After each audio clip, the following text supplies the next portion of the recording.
सिलीगुड़ी के गुरुनगर स्थित उत्तरवंग हिंदी ग्रंथागार में हिंदी की सुपरिचित कवयित्री डॉक्टर प्रभा मुजुमदार के सम्मान में आयोजित अमरावती साहित्य सृजन पुरस्कार के अवसर पर समारोह के वरिष्ठ अतिथि समीक्षक, प्रखर वक्ता एवं administrative officer, Brathwaite and company limited, rail मंत्रालय कोलकाता, डॉक्टर आदित्य विक्रम सिंह ने लघु पत्रिकाओं के समक्ष खड़ी चुनौतियों को रेखांकित करते हुए सिलीगुड़ी से प्रकाशित पूर्वोत्तर की एकमात्र हिंदी की वैचारिक पत्रिका आपका तीस्ता हिमालय की सकारात्मक पहल पर अपना विचार प्रकट किया। उन्होंने कहा कि मैं डॉक्टर राजेंद्र प्रसाद सिंह के इस महत् प्रयास की सराहना करता हूं और डॉक्टर प्रभा मुजुमदार को अमरावती साहित्य सृजन पुरस्कार के लिए बधाई ज्ञापित करता हूं। बात लघु पत्रिकाओं की अगर की जाए, जैसे मैं शुरुआत इसी से करना चाहता हूं कि लघु पत्रिकाओं की, तो जो लघु पत्रिकाएं हैं वो मुझे लगता है कि साहित्य के एक बड़े संसार में उनकी भूमिका उस मधुमक्खी की तरह होती है जो तमाम जगहों से रस तो लेती है और अपने स्वाद के अनुसार उस छत्ते को डेवलप करती है, उस पत्रिका को डेवलप करती है। आप ये सोचें कि इस तीस्ता हिमालय का जिसका 17वां अंक आज 17वां वर्ष है और 171वां 172वां अंक है। आप गिनने लग जाएं तो 171 172 में कम से कम 17 बार गलती करेंगे। तो इतना अंक जिसने निकाल दिया है, इतने वर्ष तक जिसने परिश्रम किया है, और आप ये समझ लें, मेरी उम्र मुश्किल से 40वां चल रहा है, लेकिन आप सब लोग श्रेष्ठ हैं। अभी का समय पुराने समयों से सबसे ज्यादा कॉम्प्लिकेटेड, सबसे ज्यादा मुश्किलात भरा है। अभी का समय खासकर इस पत्रिका को निकालने के लिए या लघु पत्रिकाओं के लिए जितने मुश्किलात खड़े हो सकते हैं, कागज महंगा हो चुका है। अभी जो सर ने बताया कि पोस्टल ऑर्डर, मतलब मैं कल देख रहा था कि वागर्थ जो 40 रुपए की एक कॉपी निकालता है, वो भेजने का 50 रुपया लेता है। तो अब आप सोचें कि एक पत्रिका, ये सिर्फ मैं इसलिए नहीं कर रहा हूं, आखिर अगर किसी पाठक को 90 रुपए की कोई पत्रिका पढ़ रही है जो कि 40 रुपए की है, तो फिर वो लेने में भी तो थोड़ा संकोच करेगा।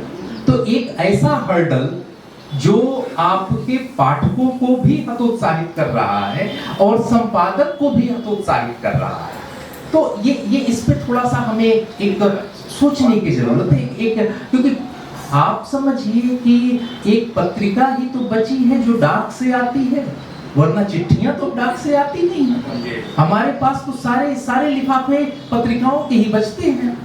एक फैजल आजमी का शेर है कि हर्फ अपनी ही मानी की तरह होता है, हर्फ अपनी ही मानी की तरह होता है, प्यास का जायका पानी की तरह होता है। तो अगर आप हर्फ के मानी को खत्म करेंगे तो फिर आप कहाँ बचेंगे। और दूसरी एक और महत्वपूर्ण बात जो मुझे लग रहा था कि खासकर पत्र पत्रिकाओं के संदर्भ में हमें करनी चाहिए, कि मैं खुद मोबाइल ही देख रहा हूँ, इसलिए मैं भी इसमें गड़बड़ ही कर रहा हूँ, कि एक जो सोशल मीडिया का दौर है, इस दौर में पत्र पत्रिका को बचाना एक मिशन मूड का काम है। ये एक सिर्फ आप ये नहीं कह सकते कि प्रयास से हो सकता है, इसके लिए किसी को आरपी सिंह, राजेंद्र प्रसाद सिंह होना पड़ेगा, तब जाके ये पत्र पत्रिका का कुछ बचा रहेगा। साथ ही बड़ी जो महत्वपूर्ण बात है, इन सब के बावजूद आप देखें कि पत्र पत्रिकाएं आ रही हैं। मैं इंडिया टुडे का तब से पाठक हूँ जब वो 5 रुपए की आती। मेरे मित्र पीछे रंजन जी बैठे हैं, ये भी जानते हैं कि कई बार इनसे मैंने बनारस में मंगवाया था। 5 रुपए से आज इंडिया टुडे 60 रुपए की हो चुकी है, एक कॉपी का दाम हो गया।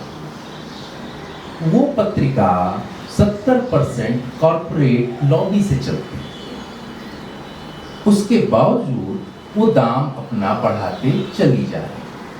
एक पत्रिका जिसको बहुत न्यूनतम चंदा मिलता है, बहुत न्यूनतम सहयोग मिलता है, जो घर के घरेलू खर्च से चलती है, वो अगर 17 साल तक लगातार चल रही है, तो क्या इसका हम कोई और पैमाना बनाएंगे? इससे बड़ा पैमाना क्या होगा कि ये पत्रिका 17 साल तक कंटिन्यूअस चलेगी। और दूसरी बात जो महत्वपूर्ण बात थी कि सिर्फ इसकी लज्जत साहित्य से नहीं है। आप ये कहें कि सिर्फ एक साहित्य का मामला है, इसमें हर वो रंग है जिसको हम सोशियो पॉलिटिकल कहते हैं, जिसको हम सामाजिक राजनीतिक उस पे ले जाकर कहते हैं। मैं इसको देख रहा था कि इसमें अधिकतर चीजें ठीक है, हमारा सिलिकोन भी इसमें मौजूद है, इसमें चारू मजूमदार भी मौजूद है, तो इसमें पहलगाम भी मौजूद है, इसमें वक्त बिल भी मौजूद है, जेपीसी रिपोर्ट भी मौजूद है। तो जिस तरह से आरपी सिंह सब काम कर रहे हैं, मुझे तुलसी बाबा की एक अर्धाली याद आ रही है। हालांकि वो अर्धाली का महत्व तभी है जब मैं पूरा छंद या पूरा दोहा कहूं कि खल अघ अगुन साधु गुण गाहा, खल अघ अगुन साधु गुण गाहा, उभय अपार उदधि अवगाहा, तेहिते कुछ कछु गुण दोष बखाने, संग्रह त्याग न बिनु पहचाने।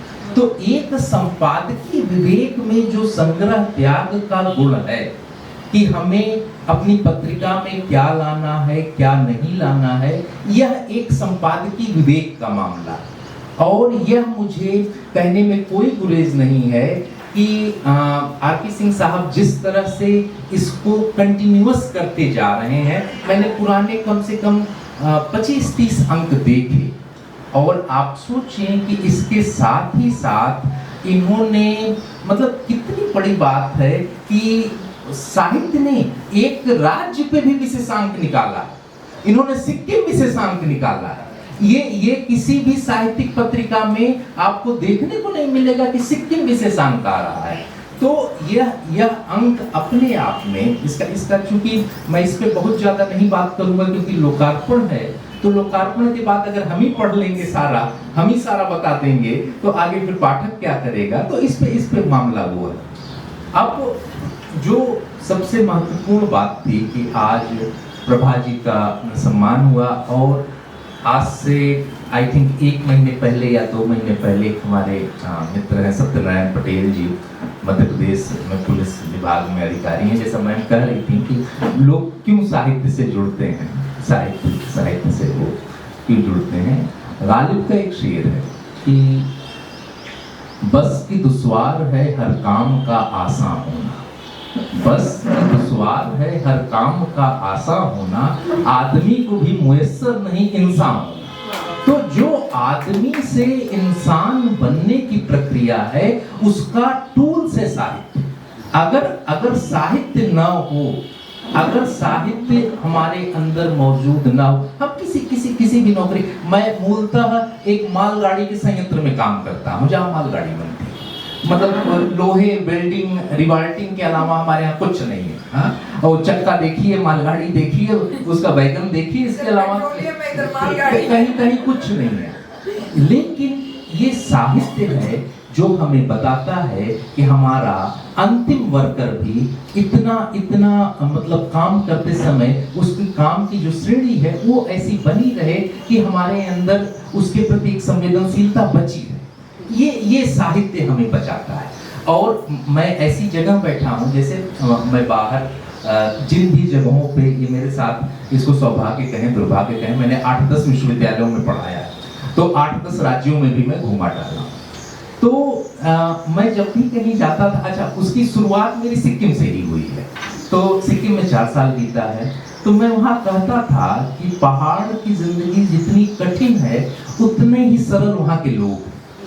तो आप ये सोचें कि संवेदना के स्तर पे आप जहाँ पे मौजूद हैं वहाँ सरलतम लोग रहते हैं, वहाँ जीवन के संघर्ष इतने हैं कि उन्होंने अपने जीवन को सरलतम बना रखा है। किसी से भी मिलिए, आप सोचिए कि सबसे ज्यादा भरोसा, सबसे ज्यादा विश्वास तो पहाड़ के ही लोगों में होता है, सबसे ज्यादा अपनापा तो वहीं पे मौजूद है। तो अगर हम, और ये क्या है, ये उनके अंदर का साहित्य है, ये उनके अंदर का जीवन है। मुझे याद है आज भी कि मतलब 14-15 साल हो गए कि अगर मेरे कुछ अच्छे संपर्क बचे हुए हैं तो वो दार्जिलिंग में बचे हुए हैं, गंगटोक में बचे हैं, मंगन में बचे हैं, मतलब वहाँ बचे हुए हैं। तो ये सिर्फ और सिर्फ उसी साहित्य के नाते मैं मतलब ज़्यादा समझ नहीं ले रहा हूँ सर। एक दो बात और मैं करूँगा जो मुझे बहुत ज़रूरी लगी।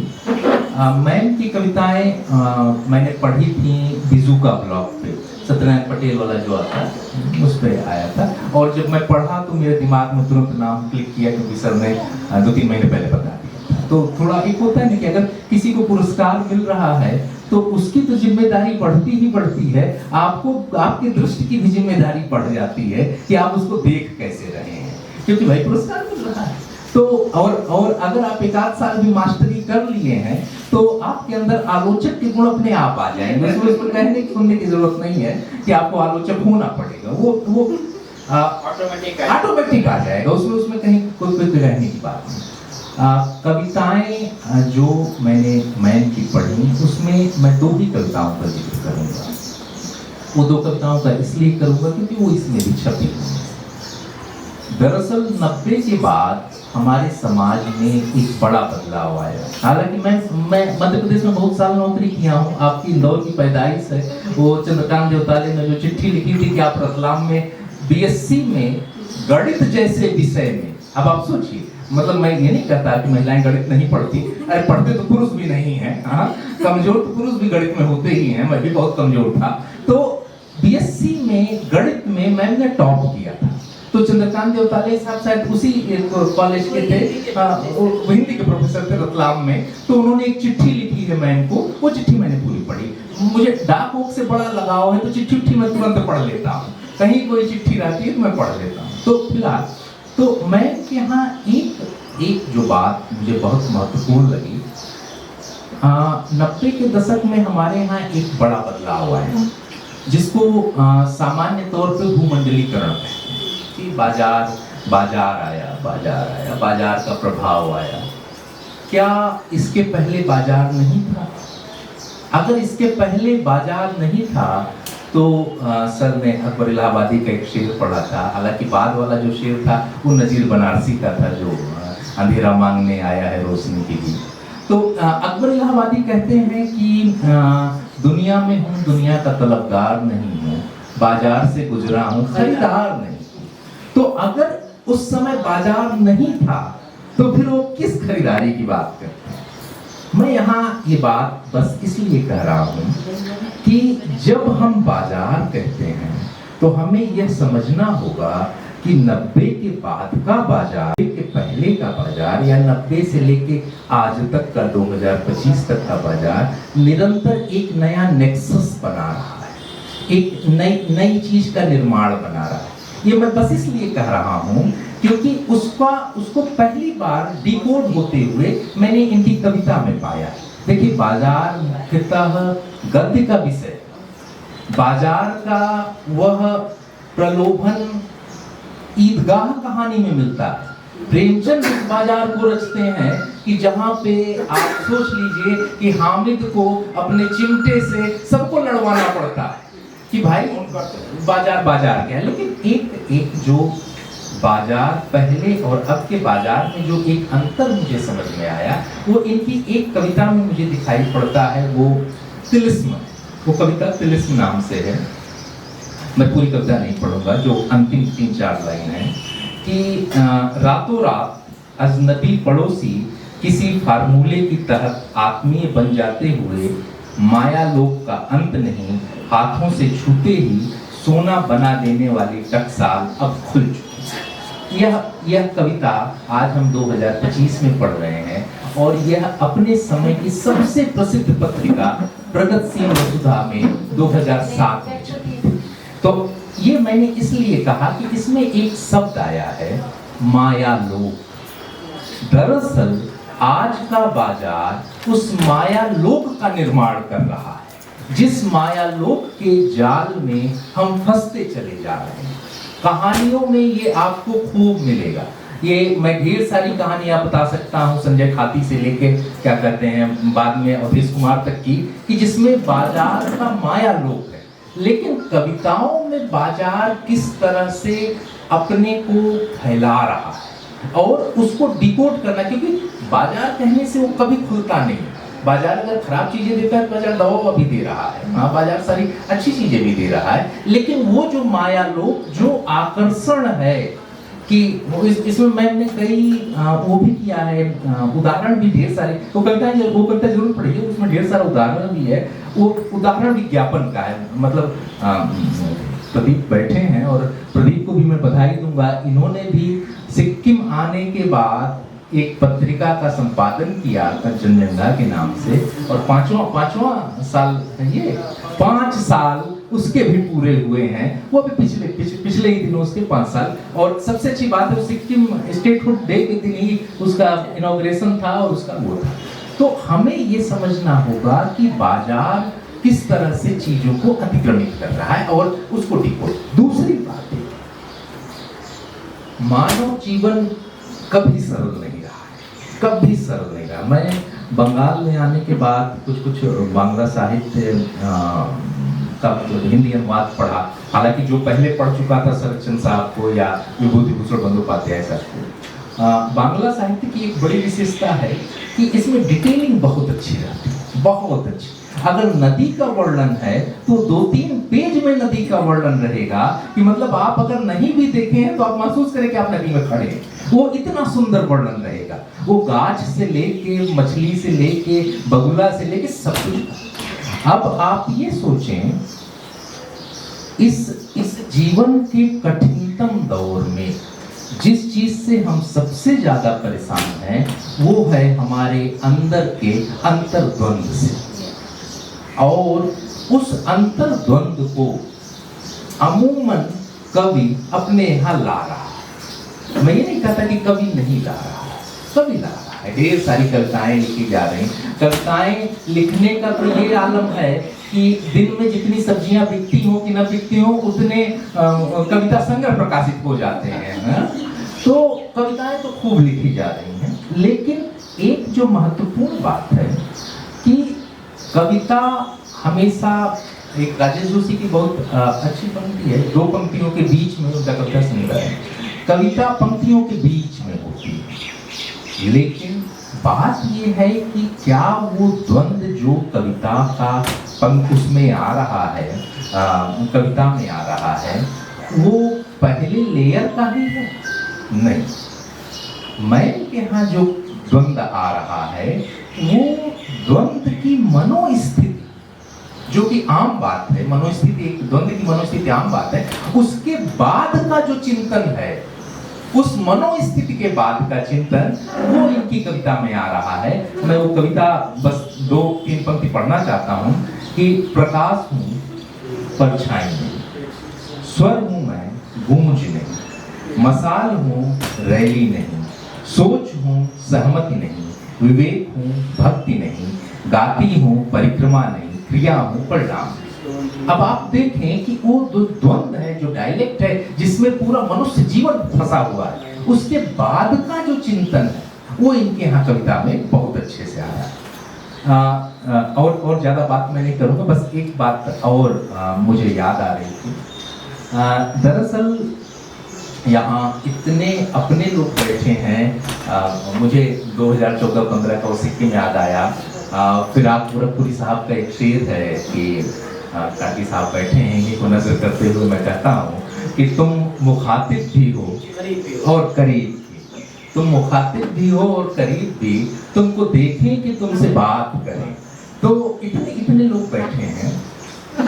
अंतिम बात मैं कर रहा हूँ कि जो जिस बात से बात शुरू हुई थी, ये पत्रिका का वर्तमान समय कैसा है, इसका एकमात्र मैं उदाहरण देके बात करूँ। 2014 से 15 ये तो इसको सिक्किम मतलब सिलीगुड़ी को हम पूर्वोत्तर बंगाल का वो हिस्सा जहाँ हिंदी को ठीक ठाक प्रश्रय मिला।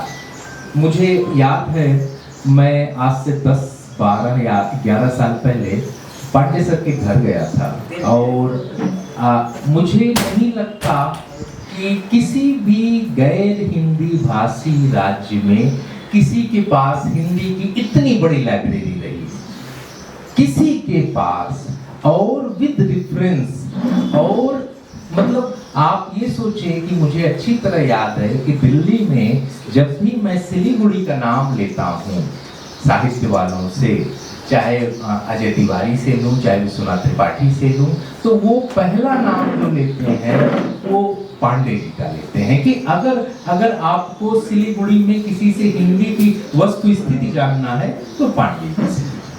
सारी पत्रिकाएं इनके पास आती थी, लोग आते थे, देखते थे।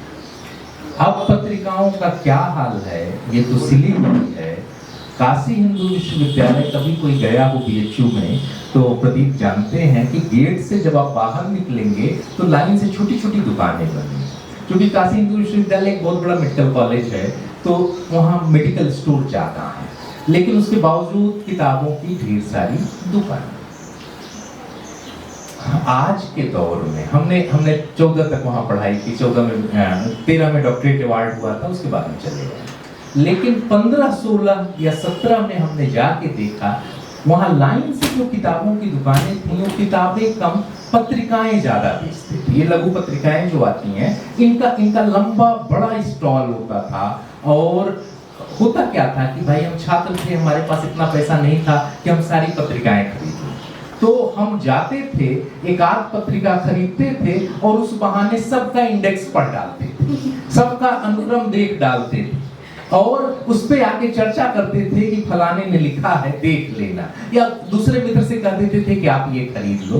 मतलब जो जिसको भी बनारस जाने का मौका मिले वहाँ एक दो लोगों से जरूर मिले, खासकर लघु पत्रिकाओं के संदर्भ में। वाचस्पति जी एक हैं, वो जीती जागती अपने में पत्रिका, दुनिया में कहाँ कौन सी हिंदी पत्रिका निकल रही है वो वाचस्पति जी के पास आती है।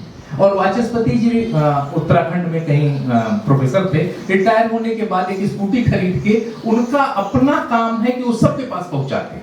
आप खाली बस उनसे कह दीजिए कि डॉक्टर साहब हमें ये पत्रिका चाहिए, लघु पत्रिका चाहिए, पत्रिका चाहिए। लेकिन आज के समय में ये आलम है। उस दुकानदार का नाम अमर था, मुझे खूब अच्छी तरह याद है कि मैं उसको फोन करता था, अमर बुक स्टॉल के नाम से बुक थी, कि भैया फलाना पत्रिका भेज दो। बीच में कुछ दिन पहले मैंने फोन किया तो उसने कहा भैया ये दुकान बंद हो चुकी है, अब हम छोला भटूरा बेचते हैं। तो अब आप सोच लें कि लघु पत्रिका का क्या हस्र हो रहा है। इसके लिए सिर्फ ऐसा नहीं है कि सरकार ही, कहीं ना कहीं सोशल मीडिया, आदमी तुरंत के दौर में चला गया है।